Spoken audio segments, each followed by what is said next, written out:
கர்த்தருக்கு ஸ்தோத்திரம். இன்றைய நற்செய்தி நம்மை நிமிர்ந்து நடக்க பண்ணின தேவனாகிய கர்த்தர்.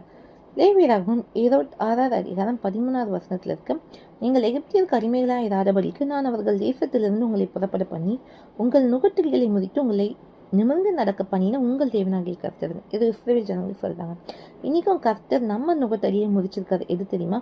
பாவம், சாபம், நோய் கட்டுகளிலிருந்து கர்த்தர் நம்மளை விடுதலை ஆக்கியிருக்காரு. அந்த பாவ அடிமைத்தனத்திலிருந்து நம்மளை வெளியே கொண்டு வந்துருக்காங்க. இன்னைக்கு நம்ம நிமிர்ந்து நடக்கிறோம், நிமிர்ந்து நிற்கிறோம் அப்படின்னா நம் தேவனாகிய கர்த்தர் நம்மளை விடுவித்து இருக்கிறார். இன்னைக்கும் இல்லை எனக்கு இன்னும் சில போராட்டங்கள் இருக்கா, அதை செய்த தேவன் இதையும் செய்வார். நிச்சயமா உங்களை எல்லா காரியங்களையும் விடுவித்து இன்னும் உங்களை மேன்மைப்படுத்துவார்.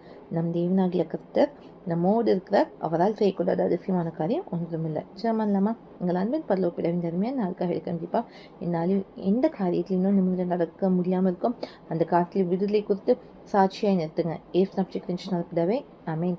எங்களை நிமிர்ந்து நடக்க பண்ணிய தேவனுக்கு மகிமையாகட்டும். ஏசு கிறிஸ்து சீக்கிரம் வரப்போகிறார்.